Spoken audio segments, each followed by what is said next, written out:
За сайн байцгаана уу? Та бүхэнд энэ өдрийн минь төргий Жудиложи подкастын маань 56 дахь дугаар үгээр эхэлж байна. За энэ удаагийн дугаарыг Мега олон Ойка нар хамтран хөтөлж явуулж байна. Тэгээд энэ удаагийн дугаараар ерөөхдөө тендертэй холбоотой, тэгээд нэлээд сонирхолтой бөгөөд эдрэттэй үйл баримттай ийм маргааныг ярихаар манай Ойка бэлдсэн байна. Ингээд маргаан руу орцгоё. За тий. Энэхүү маргааны тухайд гэвэл анхан шатны шүүхээр 2023 оны 6 сард шийдвэрлэгдэж байсан.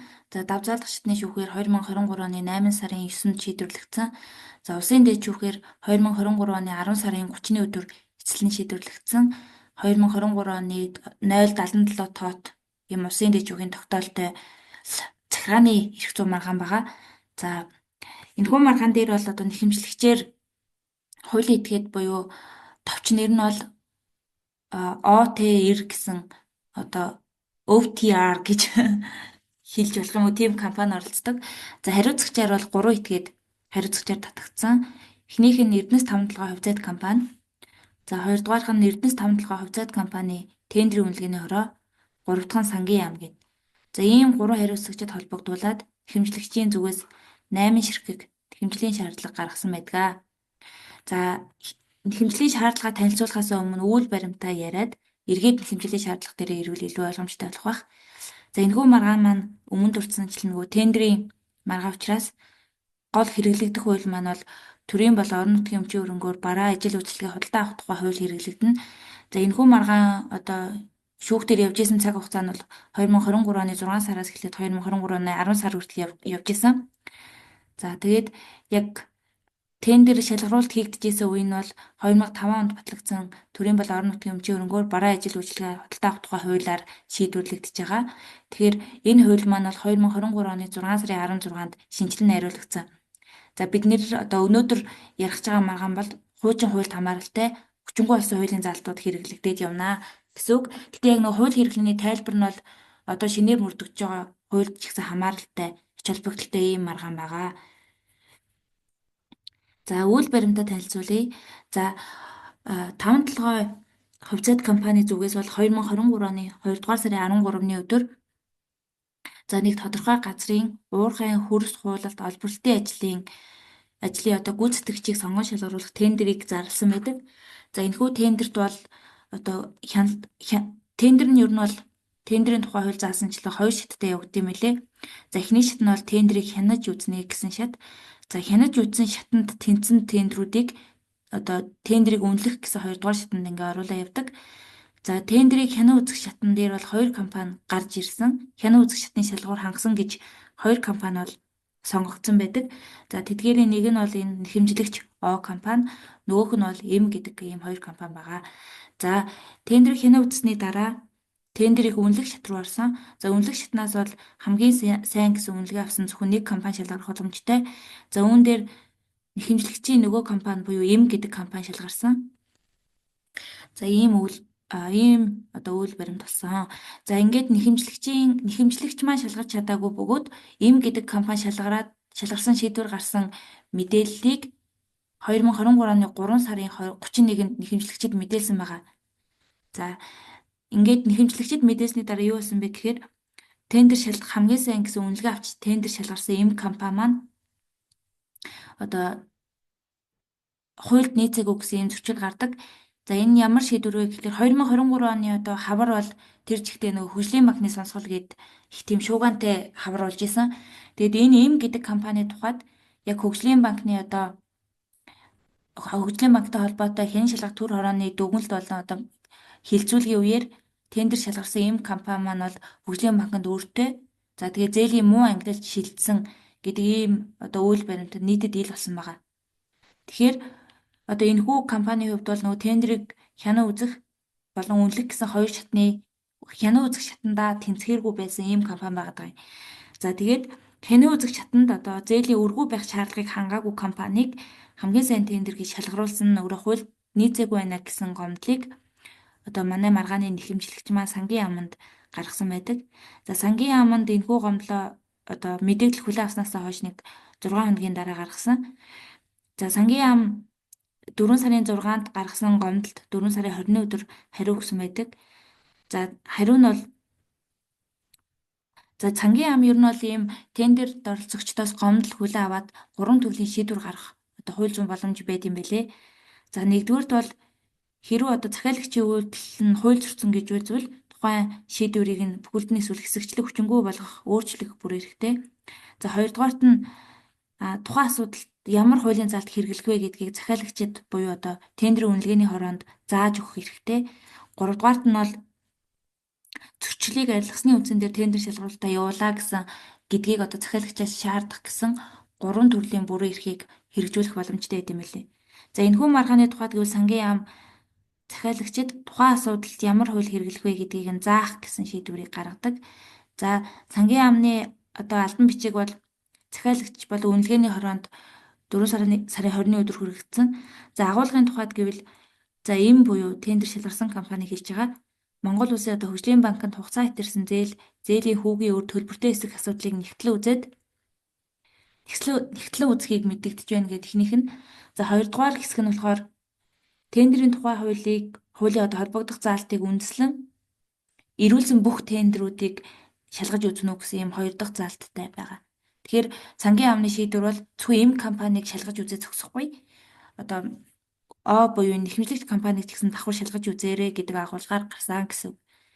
За тэгээд сангийн амны одоо энэхүү албан бичгийг үндэслээд захиалагч болон одоо захиалагч буюу Эрдэнэс 5 хувьцаат компани, за Эрдэнэс 5 компани үнэлгээний хороо бол одоо сангийн амны албан бичгийг хүлээн авснаас хойш 1 хоногийн дараа хуралдсан байдаг.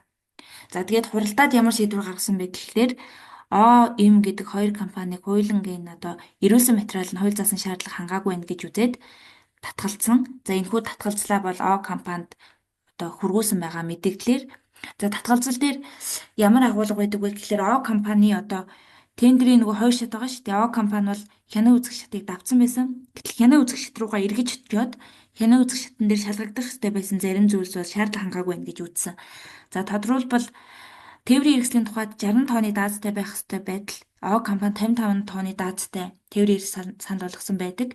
Үүнээс гадна хэд хэдэн одоо техникийн үзүүлэлт нь бол ажлын даалгавар болон тендерийн өгөгдлийн хүс нэгттэйгээ нийцээгүй ийм зүйлс ажиглагдсан байдаг. За тэгээд одоо захиалагч буюу Эрдэнэс 5 компани түүний үнэлгээний хорооноос бол тендерийг дахин үнэлэхэд тендер шалгаруулалтад тэнцсэн нэгч тендер ирүүлээгүй байна гэдэг агуулгаар бол ингээ хоёр компаниасаа татгалзчихж байгаа. За энэ нь бол нөгөө тендерийн тухай хууль заасан тендерээс татгалзах үндэслэл болдгоо. За тэгээд энэ шийдвэр гарсны дараа компани маань сангийн ам руу гомдол гаргадаг. За агуулга нь бол хянуу одоо манай гаргасан гомдол бол зөвхөн эм компанид холбогдуулан гомдол гаргасан. Гэтэл эм компаниас гадна манай компаниг одоо давхар шалгаж байгаа нь үндэслүү гэсэн агуулгаар ер нь гомдол гаргасан юм байна гэж энэ хэргийн үйл баримтаас харагдаж байгаа. За тэгээд сангийн ам бол компани гомдлыг хүлээн аваад за тендерийн үнэлгээний хорооноос дахин одоо үнэлгээ хийж гаргасан шийдвэр бол хуульд нийцсэн үндэслэлтэй байна гэж үзээд гомдол гаргачи одоо энэ гомдлыг хүлээн аваагүй. За тэгээд түүнээс гадна тендерийн тухай хууль заасанчлан одоо тендер шалгараагүй тохиолдолд тендерийн одоо тендер шалгараагүй тэгээд гаргасан гомдол нь үндэслэхгүй тохиолдолд тендерийн баталгааны одоо мөнгийг улсын орлого болгодог. Компани тухайд 20 сая төгрөгийг бол тендерийн баталгаанд байршуулсан байсан. За энэхүү 20 сая төгрөгийг сангийн яамны шийдвэрээр улсын орлого болгодог байгаа. За тэгээд цаашлаад за Эрдэнэс 5 компани болон түүний тендерийн үнэлгээний хорооноос 2023 оны 5 сарын 12-нд тухай одоо тендерийн багцаа дахин цоо шинээр зарладаг байгаа. За энэ нь бол тендерийн тухай хууль заасанчлан тендер шалгаруулалт амжилтгүй болсон болвол нээлттэй тендер шалгаруулалтыг дахин явуулна гэдэг үндэслэлд хамаарч байгаа. За ингээд үйл баримт маань үгээр дуусгаруулж байна. За энэ үйл баримттай холбогдуулаад нэхэмжлэгч ямар шаардлага гаргадаг вэ гэдгийг нэг бүрчлэн танилцуулъя. Нийт 8 шаардлага байгаа. За эхнийх нь бол Эрдэнэс 5 компанид одоо шалгараагүй тендер шалгаруулалтанд шалгараагүй гэдэг Эрдэнэс 5 компани үнэлгээний хорооноос манай нэхэмжлэгчид тендерт шалгаруулалтанд шалгараагүй байна гэсэн одоо бичиг хургуулдаг тэр мэдээллийг хүчингүй болгоулъя гэдэг нь эхний шаардлага. За хоёр дахь нь болохоор энэхүү Эрдэнэс 5 компани энэ одоо тендер сонгуульд шалгаруулалтаас татгалзсан шийдвэр нь өөрөө үнэлгээний хорооны хурлын тэмдэглэл дээр үндэслэн байдаг. Тэгэхээр үнэлгээний хорооны тэр хурлын тэмдэглэлийн холбогдох хэсгийг нь хүчингү олгуулах шаардлага гаргадаг. За тэгээд дараа 3 дугаар шаардлага нь бол О компани одоо санал болгосон тендерийн тухай хуульд заасан шаардлагад нийцсэн тендер болохыг тогтоолгох гэсэн юм тогтоолгох гэсэн агуулгатай шаардлага байдаг. За дөрөвдүгээрх нь бол О компани тендерийг за дахин үнэлгээ хийхийг тендерийн үнэлгээний хороонд даалгуулах гэсэн шаардлага байдаг.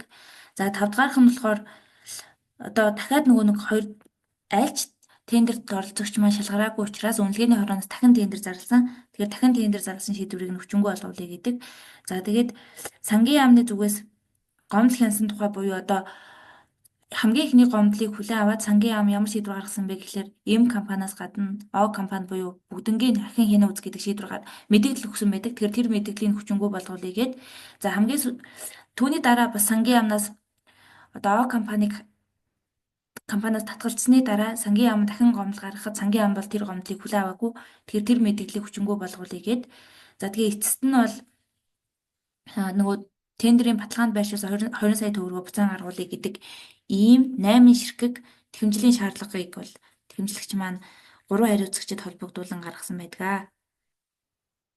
За одоо шүүхийн шийдвэр хэсэг рүү орцгоё. За анхан шатны шүүхээс бол одоо нэхэмжлийн шаардлагыг хэсэгчлэн хангаж шийдвэрлэдэг. Тодорхойлбол одоо хариуцагчийг зарим үндслээр анхан шатны шүүх бол буруутгадаг. За нэгдүгээрт бол хариуцагч нь одоо анхнаасаа 2 тендерийг үнэлэх явцдаа хянаа үзэх буюу эхний шатн дээр тэнцсэн байна гэж үзсэн байгаа. Тэгэхээр О компани тухайд хянаа үзэх шатн дээрээ тэнцсэн байсан компанийг одоо үнэлгээний шатндаа хасагдсан. Тэнгүүд хянаа үзэх шатндаа нэгэн тэнцсэн байсан компанийг ахиж хянаж үзээд одоо хянаа үзэх шатндаа тэнцээгүй байсан байна гэдэг шийдвэр гаргасан нь буруу байна гэж хэлдэг. За тийм учраас одоо 4 сарын 21-ний өдөр бол үнэлгээний хорооноос гаргасан шийдвэр болон Эрдэнэс Тамтлагаа компаниас одоо О компанид хүргүүлсэн тендерээс татгалзаж байгаа тухай шийдвэрийг бол төдөлжүүлэх шийдвэрийг гаргадаг. Тэгээд шинэ акт гаргахыг даалгах ийм байдлаар шийдвэр гаргадаг байгаа. За тэгээ хэрвээ шүүхээс шинэ акт одоо энэ тогтоосон 2 сарын хугацаанд гаргаагүй болвол маргаж байгаа захиргааны актуудыг хүчингү болгуулах ийм байдлаар эхний шийдвэр нь гардаг. За хоёрдугаарх нь болохоор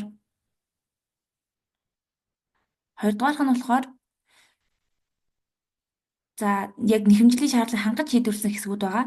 За нэгэнд энэ өмнөх нэхэмжлэлээ одоо өмнөх гаргасан шийдвэртэйг холбогдуулан шинэ акт гаргаа гэж байгаа учраас дахиад цоо шинээр одоо тендер зарлах нь үндэслэгүй гэж үзээд шинээр тендер зарласан шийдвэрийг нь хүчингү болгож байгаа. За тэгээд 20 сая төгрөгийг нөгөө сангийн яамны шийдвэрээр улсын орлого болгосон. За тэрхүү улсын орлого болгосон шийдвэрийг бас хүчингү болгоод 20 сая төгрөгийг буцаан гаргуулах ийм байдлаар шийдвэрлэсэн.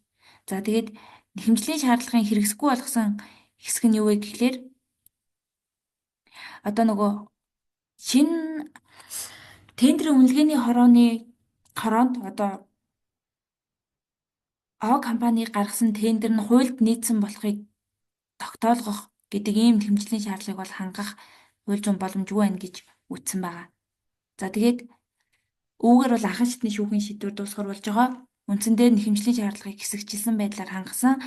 Яг тэмцлэгчийн маргаж байгаа үндэслэл болох одоо өөрийг нь тендерийн дахин хянаа үзээд тендер шалгуулалтаас хассан шийдвэрийг нь бол шийдвэртэй хэсэгтэр нь захиргааны акт дахиж шинээр гаргаа гэдэг агуулгаар гарсан гэсэн үг. За давзаалдах шатны шүүхийн тухайд гэвэл анхан шатны шүүхээс хууль хэрэглээний хувьд болон шийдлийн хувьд зөрүүтэй байсан. Давзаалдах шатны шүүх анхан шатны шүүхийн шийдвэрт өөрчлөлт оруулад хэмжээний шаардлагыг бүхэлд нь хангаж шийдвэрлсэн байгаа. За ингэхдээ одоо хуучин үйлчилжсэн төрийн болон орон нутгийн эмчийн хөрөнгөөр бараа ажил үйлчлэгээ худалдаа авах тухай хуулийг дагалдаж сангийн яамны 2019 оны журам байт юм лээ. За сангийн сайдын 19 оны 131-р тушаалаар баталсан журам нь болохоор тендерт оролцогчдоос эрүүлсэн гомдлыг хянан шийдвэрлэх журам гэдэг. За журмын 6-гийн 1 дэх заалтанд бол одоо сангийн яам тендерт оролцогчдоос эрүүлсэн гомдлыг бол гомдлын хүрээнд хянана гэсэн ийм агуулга байдаг. Өөрөөр хэлбэл оролцогч ямар гомдол гаргасан тэр хүрээнд хянана одоо оролцогчийн гаргасан гомдлоос хальж шийдвэрлэхгүй гэдэг ийм агуулгатай юм байна гэж давзаалдах шатны шүүх журмын холбогдох залтыг тайлбарладаг байгаа. За тэгээд тэгвэл О компаниас анх ямар гомдол гаргасан бэ гэхлээр эм компани тендерийг одоо хуульд нийцсэн эсхийг хянуулъя гэдэг ийм гомдол гаргасан. За сангийн ам бол одоо зөвхөн эм компани одоо ирүүлсэн материал нь өөрөө тендерийн шаардлага нийцсэн үгүй юу гэдгийг л хянах хэрэгтэй байсан. Сангийн ам одоо хэрэглэх хуулийг заах гэдэг энэ шийдвэр гаргахдаа зөвхөн эм компанитай холбогдох асуудлаар хэрэглэх хуулийг заах хэрэгтэй байсан гэж хэлдэг. За тэгээд нийгэмд одоо тендерийн тухай хуулийн 27 дугаар зүйл заасан хянаа үзэх шатн дээр шаардлага хангацсан байсан О компанийг эргэн одоо хянаа үзэх агуулгаар сангийн ам шийдвэр гаргасан нь өөрөө үндэслэхгүй гэж үздэг байгаа. За өөрөөр хэлбэл компани гомдолд үйл хамаарах асуудлыг хянаж тендерийг дахин хянахаар үүрэг болгосон нь буруу гэсэн байдлаар сангийн амныг буруутгасан.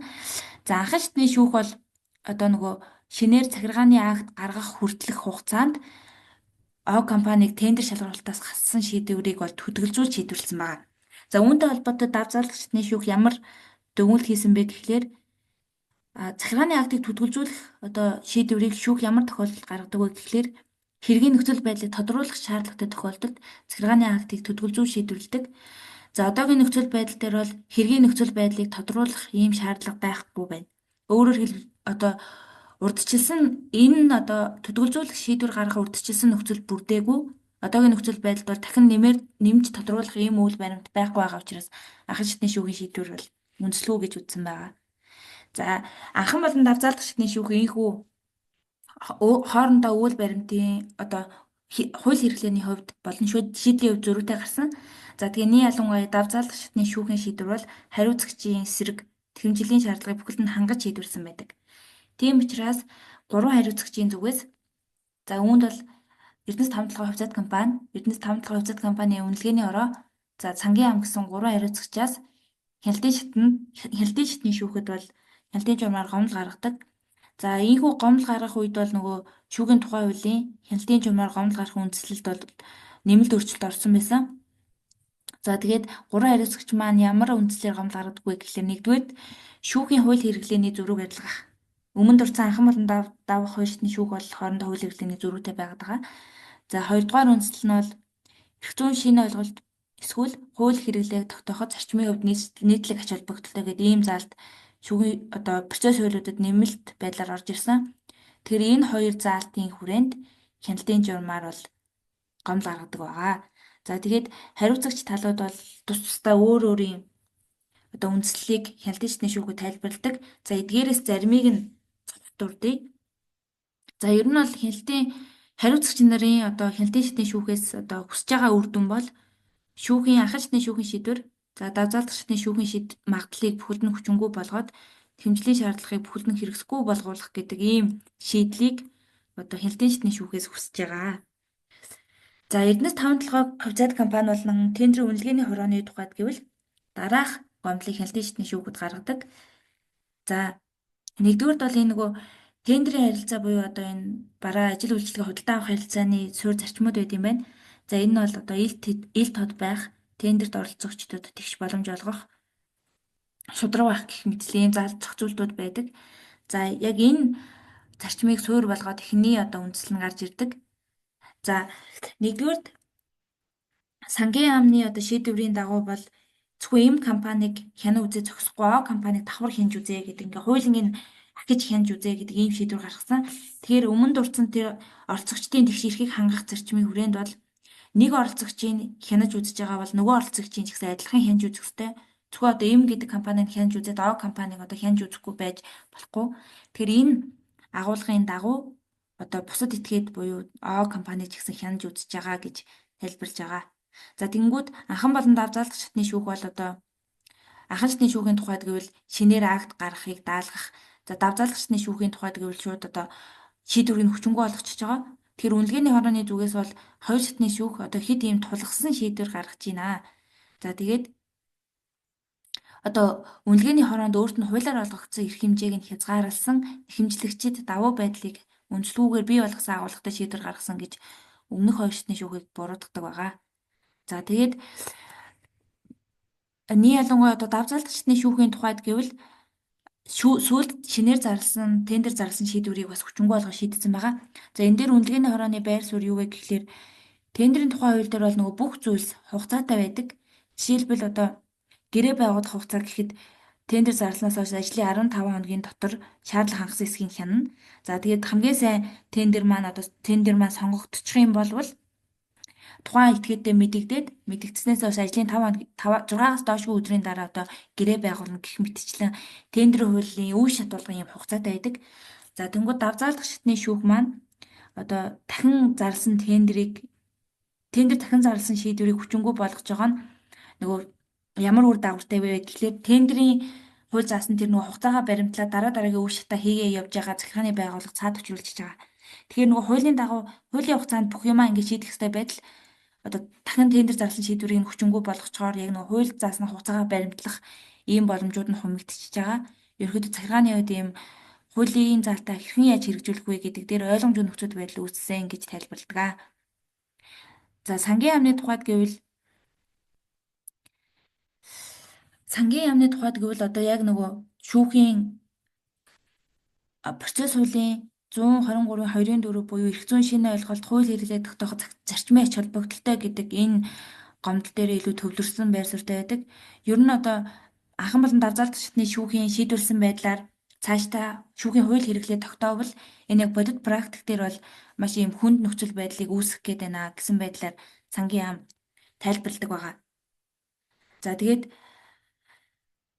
ерөнхийдөө одоо энэ дахин тендер зарлалт нь явагдсан тэнгуү тэрнээс хойш ингээд шүүхтэйд яваад байгаа гэхээр ер нь бол тэр тендерийн нөхцөл байдал процесс нь зогсоод тэгээд нэгэнт нөгөө сангийн яамны зүгээс одоо мэдээлэл хүргүүлээ. Тэгээд тендерийн үнэлгээний хорооноос бас оролцогчдод татгалзсан тухай мэдээлэл хүргэчихэж байгаа.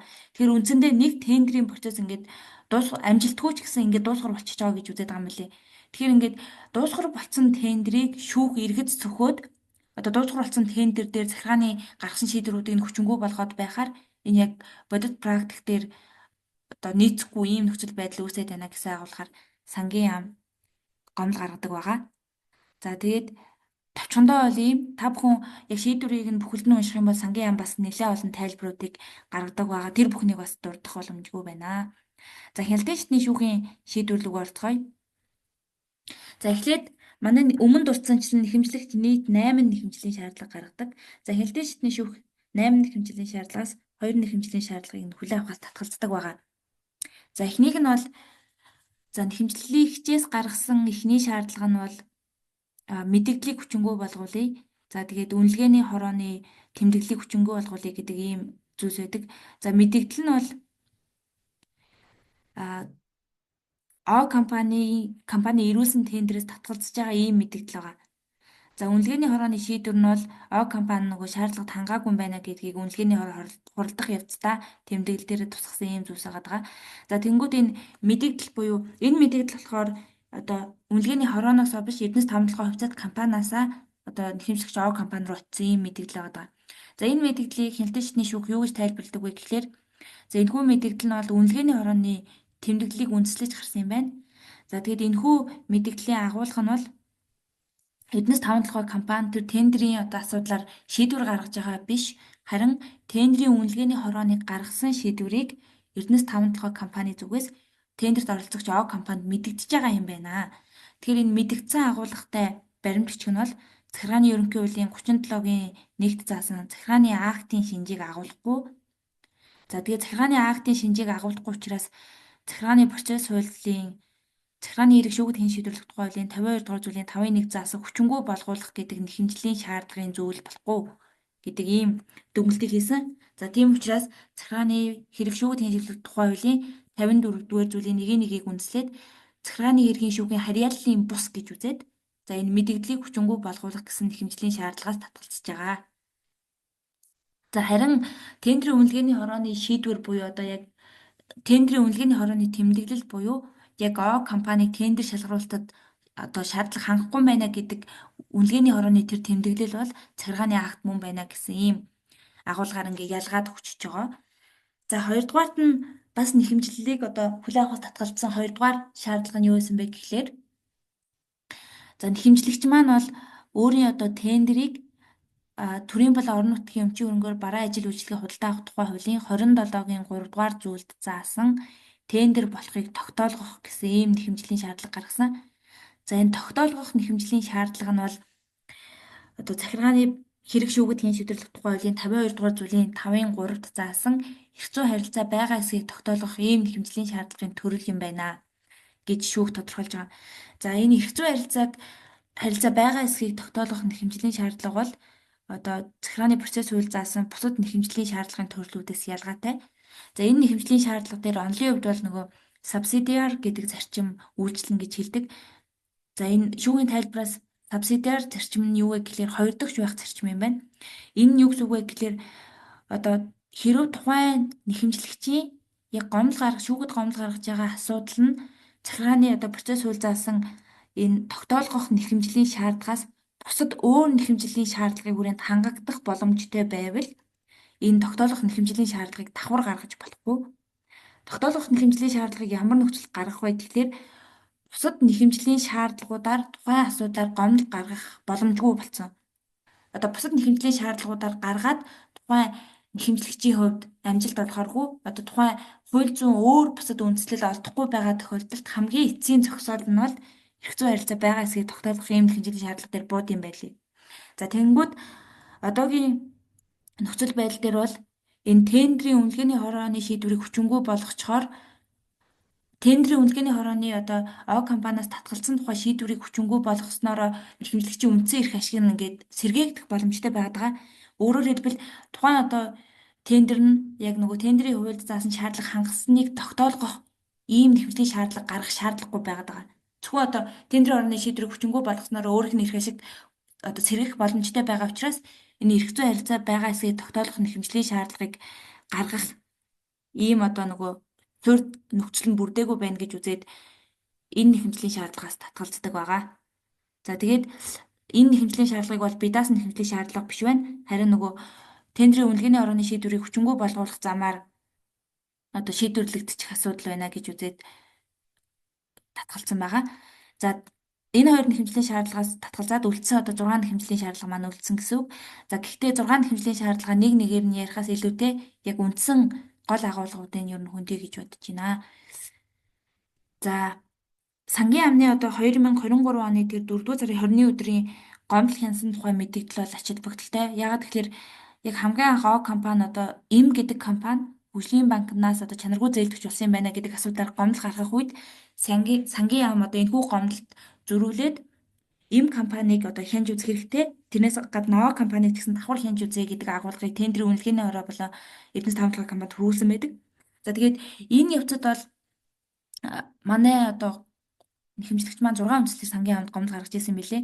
За тэгээд сангийн нэхэмжлэгчийн одоо маргаж байгаа гол үндэслэл нь юу вэ гэхээр сангийн ам бол гаргасан гомдлын үрээнээс хальж шийдвэр гаргасан гэж үздэг. За үүн дээр бол улсын дэвжүүх маш одоо зарчмын шинжтэй томоохон тайлбаруудыг хийдгээ.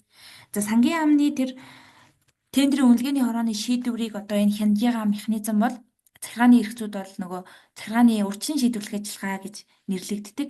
Өөрөөр хэлбэл нэхэмжлэгч одоо гомдол гаргаж итгээд шууд шүүх рүү хандхаасаа илүүтэй захиргааны одоо гаргасан шийдвэрийг дээд чатны захиргаанд нь хянуулах замаар захиргаа одоо өөрөө дотоод процессынхаа хүрээнд гомдлоо одоо засах асуудлыг засах ийм боломжийг олгодог. За тэгээд тэр хүрээнд сангийн яам бол одоо үнэлгээний хорооны шийдвэрийг ингээ хинж байгаа. За улсын дэд шүүхийн хууль хэрэглээний тайлбарын хүрээнд бол захиргааны урьдчилан шийдвэрлэх ажиллагаа нь ийм тодорхой зорилготой байдаг. За энэхүү зорилго нь бол тухайн одоо захиргааны байгууллагын гаргаж байгаа захиргааны акт үйл ажиллагаа нь хуульд нийцсэн эсхийг хянахаас гадна тухайн гаргаж байгаа шийдвэр нь зорилготой нийцнэ үү үгүй юу гэдгийг хяндаг байгаа. За энэ бас захиргааны ерөнхий хуульд одоо зохицуулалт болон тусгагдсан байдаг.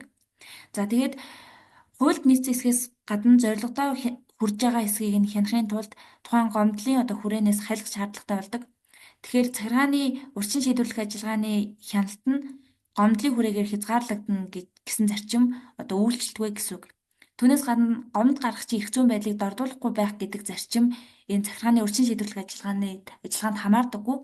Тийм учраас одоо захиргааны гомдлыг хүлээн аваад шийдвэрлэж байгаа дээд чатны захиргааны байгууллагын зүгээс шийдвэр гаргахдаа гомдол гаргагчийн эрх зүйн байдлыг дордуулах боломжтой. Түүнээс гадна гомдлын хүрээнээс халиад захиргааны доод чатны захиргааны шийдвэрийг бүхэлд нь хянах боломжтой байдаг байгаа.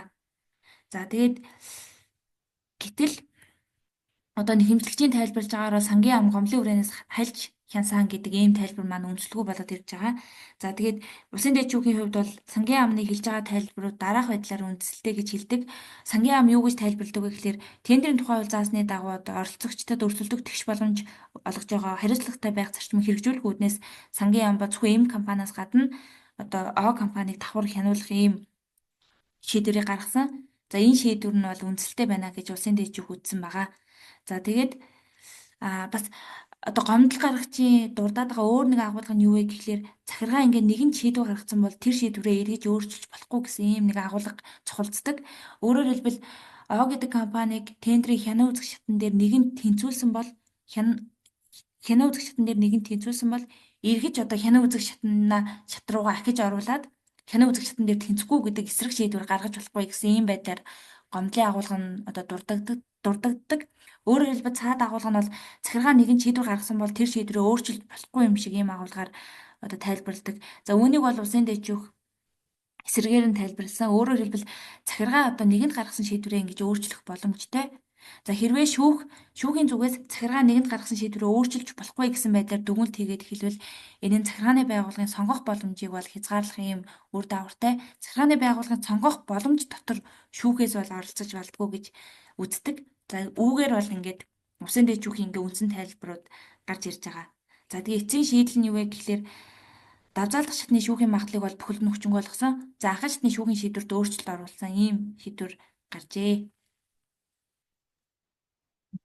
Маш сонирхолтой кейс байлаа тий. Одоо энэ нөгөө юу гэдэг нь гомдол гаргагчийн эрх зүйн байдлыг дордуулахгүй байх зарчим илүү нөгөө шүүх дээр хэрэг хэн шийдвэрлэх хавцад айгүйх одоо хөндөгддөг ийм зарчим. Тэгээд нөгөө юутай уягдаж яригддаг вэ гэд тэгэхээр нөгөө давзаалтгчны шүүхийн хэргийг нөгөө бүхэлд нь хянаж үзнэ гэдэг одоо тэр заалттай илүү уягдаж ярддаг тий. За одоо жишээлх юм бол иргэн дээр би оюукагаас нэг 10 сая төгрөг гэрээний үүрэгттэй ингээ авъя гэдгсэн чинь анхан шатны шүүх жишээлх юм бол за 5 саяыг нь юу гэдгийг гаргая харин 5 саяыг нь хэрэгсэхгүй болголоо гэдэг ийм шийдвэр гаргангуут нь одоо жишээ нь би те үгүй 5 сая биш те эн чинь ингээд 10 сая арууланг нь би авмаар байна гэд одоо давзаалтгчны шүүх рүү гомдол гаргавал гомдол гаргасан чинь тий одоо давзаалтгчны шүүгч чинь хэргийг бүхэлдээ хянж үзснээ одоо хүйж чинь юу яахгүй юм штэ тий юу анхаашны шүүг 5 саяыг гаргуулна гэсэн чинь чи ер нь бол 10 сая арууланг нь авахгүй юм байна штэ гэж ингэж одоо хэлж болж байгаа тий одоо манай процессор бол тэнгууд нөгөө юу гэдэг зарим судлаачид бол юу гэж хэлдэг вэ гэд тэгэхээр гомдол гаргаж байгаа талын эрх зүйн байдлыг дордуулахгүй байх гэдэг энэ зарчмын хүрээнд жишээлх юм бол авч үзвэл анхаашны шүүхийн шийдэл бол 5 сая төгрөгийг гаргуулна гэсэн байхад давзаалтгчдын шүүх рүү би яах гэж хандж байгаа вэ гэд тэгэхээр одоо тэр 5-аас илүү сая төгрөгөөр гаргуулъя гэж хандж яхад тэрийг нь хүчингү болгочихж байгаа нь энэ гомдол гаргаж байгаа талын одоо юу гэдэг зорилгот нь нийцэхгүй те нөгөө талд нь бол одоо юу гэдэг хариуцагч нь гомдол гаргаагүй байх гэдэг нь нөгөө утгаараа одоо тэр шүүхийн шийдлийг хүлээн зөвшөөрсөн байхад одоо гомдол гаргаж байгаа талынх нь эрх зүйн байдлыг дордуулах юм үр дагавар байна гэж одоо зарим судлаачид үзээд тэгээд бас нэлээдэн судалгааны ажлууд энэ төр бас байгаад байдаг. Тэгэхээр яг нь энэ гомдол гаргагчийн эрх зүйн байдлыг дордуулахгүй байх зарчим одоо юу гэдэг илүүтэй энэ шүүхийн процесс шүүхтэр хэрхэн шийдвэрлэх ажиллагааны хүрээнд айгүй олон хөндөгдөж ингэж яригдчихсэн. Гэтэл энэ удаагийн кейс дээр бол маш сонирхолтой нь одоо тэр сангийн ам тэг гомдлыг ингэж хянаж үзэж байгаа дээр гарч ирж байгаа нь бас айгүй сонирхолтой байлаа. Тэгээд дээд шүүхийн одоо тэгэж тайлбар шийдлүүд нь бол бас маш сонирхолтой жишг болох үс. Тэгээд ер нь яг энэ тендертэй холбоотой маргаанууд дээр бас ер нь яах юм болоо гэдэг энэ асуудал дээр тэр сангийн амны өрсөлдөн шийдвэрлэх ажиллагаа хийхэдтэй илүү бас ийм нэг асуудлын жигс айгу тодорхой болгож өгсөн юм шиг санагдлаа. Энэ нэг цагааны байгууллагаас нөгөө өөр ашигтай ажиллах хэрэгтэй шүү дээ тий.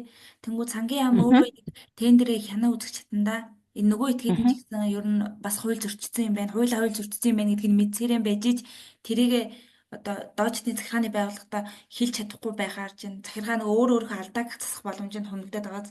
Мгм. Мгм. Тийм Тийм ээ. тэгээд Тэрийг харин яг нөгөө тэр зорилготой нийт зүйл чинь тэр тайлбарлаж байгаа нь бас айгуу сонирхолтой тий. Тэгээ нөгөө ийм одоо хэрвээ нэгэн тал одоо хинж үтсэн юмыг нь ингэж бүхэл нь хинж үзэхгүй байна гэж хэрвээ хэлэх юм бол эргээд нөгөө алдаа засах боломж тэнд өртөөсөө олгож өгөхгүй байна гэдэг тайлбар бас нэрээ айгуу үнэлэлтэй харин тийм санагдчихээн тий. Мгм. тий яг нөгөө анхан болон давзаалдах шатны шүүхийн одоо тайлбаруудыг нь үзэхээр зөвхөн хууль гэдэг аспектээр хараад хэтэрхий хумигдмал байгаад байсан чинь шүүх бол зөвхөн шүүхийн практикаас гадна яг нөгөө захиргааны байгууллагын үйл ажиллагааны зорилго юуг нь аягүй сайн хумсарлаж тайлбарсан юм шиг Мгм. санагдсан.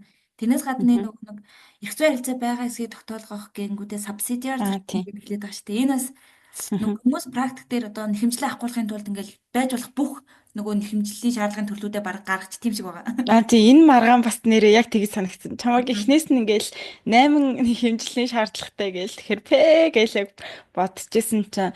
Гэхдээ яг нөгөө миний бодлоор уг нь анхаасны шүүхтэр тийм юунууд хийдэг шүү дээ. Одоо нөгөө хэмжлэлийн бүрдүүлбэр энтрийг шалгахдаа уг нь яг энэ хэмжлэлийн шаардлагуудыг нь бас шалгадаг. Тэгээ тэр ажил бас анхаасны шүүхтэр бол яг нарийн хийгдэггүй сүүлдийн дээд шүүхтэр ирээд яг заримыг нь хүчингү болгочих шиг байна тий. Тий. Тэгээ нөгөө талаас өмгөөлөгчнөр одоо хуульчнар ч гэсэн гомдол гаргахтаа ер нь хамгийн оновчтой байдлаар нэхэмжлийн шаардлагаа тодорхойлж явуул яг захиргааны процесс дээр илүү үр ашигтай юм шиг байгаа. Тэгэхгүй ингээд Мгм. басан болоогүй бүх юмар шаардаад ч юм эсвэл нэхэмжлийн шаардлагаа оновчтой тодорхойлж чадахгүй байхаар цаг хугацаа тэгээ нөгөө хэрэг үйлчлүүлэгчийн ашиг сонирхолд бас нийт зүй үйлчлэгээ үзүүлж чаддгүй юм шиг санагддаг да. Мгм. За энэ дугаараа ингээд өндөрлөх үү? За тий энэ дугаараа энэ үргээд өндөрлөө. Тэгээд энэ хүртэл сонссон та бүхэнд баярлалаа. Дараагийн дугаараараа эргээд уулзцгаая. Сонирхолтой кейс ирж өгсөн Оюката баярлалаа. За баяртай. Баяртай.